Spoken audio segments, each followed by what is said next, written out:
Pastikan porsi makanan dan tepat sasaran, Lurah Panaikang Jeneponto Sidak Posyandu Sekolah. DPRD Makassar segera pindah ke gedung sementara. Daftar 136 Lurah baru Makassar ikut BIMTEK transformasi kapasitas. 1.200 kader PKK pada Tijambore di Bone, 500 juta rupiah disiapkan untuk UMKM Sulsel.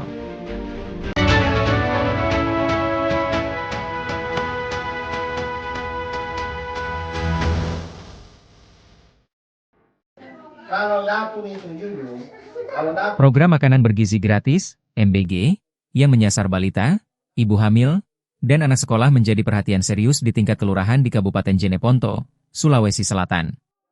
Perhatian tersebut ditunjukkan oleh Kepala Kelurahan Panaikang, Iskandar Nyoyo, saat melakukan inspeksi mendadak, sidak, ke sejumlah posyandu dan sekolah yang menjadi sasaran di wilayahnya pada Jumat 3 Oktober.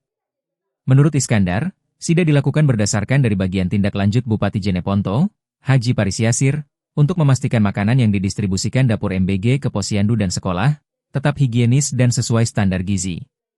Menurutnya, langkah ini dilakukan karena makanan ini dikonsumsi oleh kelompok rentan, seperti balita dan ibu hamil serta anak-anak sekolah, sehingga standar kebersihannya harus dijaga ketat untuk mencegah potensi keracunan, berulat dan basi.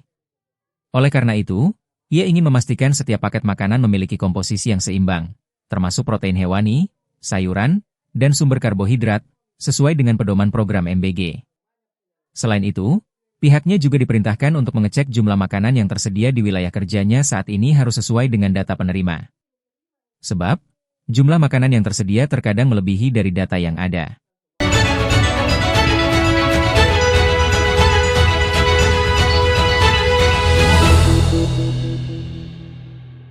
Setelah sekian lama menjalani aktivitas kedewanan dalam keterbatasan, DPRD Makassar akhirnya bersiap menempati kantor baru yang terletak di bekas gedung Perumnas, Jalan Hertasning. Kepindahan ini disebut sebagai babak baru bagi Parlemen Kota yang selama sebulan bekerja dalam kondisi darurat pasca musibah kebakaran pada tragedi 29 Agustus lalu. Selama masa transisi, dinamika Parlemen berjalan dengan penuh keterbatasan. Ruang Ketua DPRD difungsikan ganda sebagai tempat rapat komisi, ruang koordinasi, hingga lokasi penerimaan tamu. Kondisi tersebut seringkali menimbulkan keluhan karena dianggap tidak mampu menunjang kerja legislatif yang padat. Anggota Komisi DPRD Makassar, Muhlis Misbah, menegaskan kepindahan ke Jalan Hertasning akan dilakukan sesegera mungkin. Menurutnya, gedung baru bukan hanya sekadar tempat kerja, tetapi juga momentum memperlancar 3 fungsi utama DPRD, legislasi, pengawasan, dan penyerapan aspirasi publik. Ruangan untuk setiap komisi, ruang aspirasi masyarakat, serta ruang paripurna disebut sudah tersedia di kantor baru tersebut. Lebih jauh, ia menekankan bahwa kantor baru harus menjadi simbol kehadiran DPRD di tengah masyarakat. Dengan akses yang lebih baik, komunikasi antara warga dan wakilnya diyakini akan semakin intens.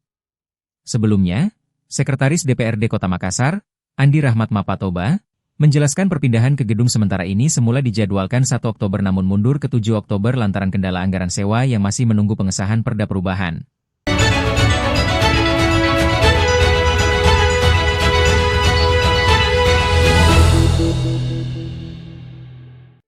Beberapa hal penting yang harus direspon dengan baik adalah bagaimana pola pelayanan publik ini harus maksimal dan program terdeliver dengan sempurna.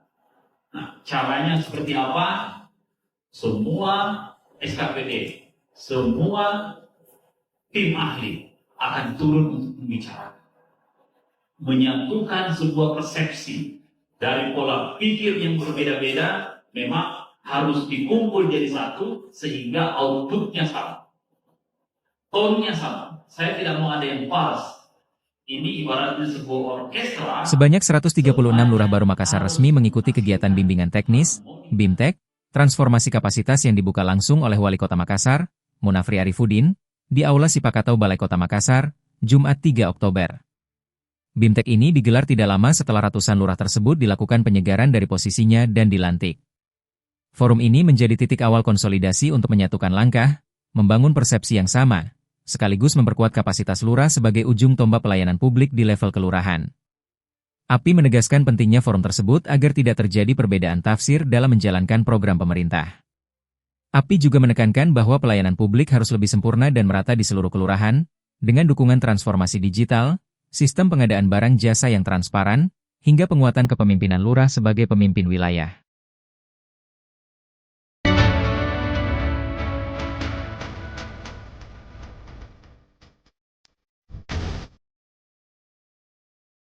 Lebih dari 1.200 kader dan pengurus TPPKK serta Dasawisma dari seluruh kabupaten kota se-Sulawesi Selatan memadati lapangan Merdeka Kabupaten Bone, Jumat 3 Oktober. Mereka hadir dalam Jambore Kader PKK dan Hari Kesatuan Gerak, HKG, PKK ke-53 tingkat Provinsi Sulsel yang dibuka langsung oleh Gubernur Sulsel, Andi Sudirman Sulaiman. Momentum tahunan ini menjadi salah satu agenda terbesar PKK di Sulsel, tidak hanya sebagai ajang silaturahmi, tetapi juga untuk menguatkan sinergi program pemberdayaan masyarakat. Gubernur Andi Sudirman menegaskan pentingnya dukungan regulasi dan anggaran agar PKK dapat terus bergerak nyata di masyarakat. Ia mengumumkan bahwa pemerintah provinsi menyiapkan Rp500 juta untuk mendukung UMKM melalui program PKK. Dari Kabupaten Goa, Ketua TP PKK Andi Tenri Indah Darmawangsyah memimpin rombongan. Ia menegaskan bahwa kehadiran TP PKK Goa di Bone adalah bentuk komitmen untuk memperkuat peran PKK sebagai mitra strategis pemerintah. Sementara itu, Ketua TP PKK Provinsi Sulsel, Naomi Oktarina, menyampaikan apresiasi kepada tuan rumah, Kabupaten Bone, yang sukses menyiapkan acara besar ini hanya dalam waktu sekitar 1 bulan. Ia juga mengingatkan kembali pentingnya menjalankan 10 program pokok PKK yang telah menjadi pedoman nasional. Acara yang mengusung tema, Bergerak Bersama PKK Mewujudkan Asta Cita Menuju Indonesia Emas, ini juga dihadiri Wakil Gubernur Sulsel Fatmawati Rusdi,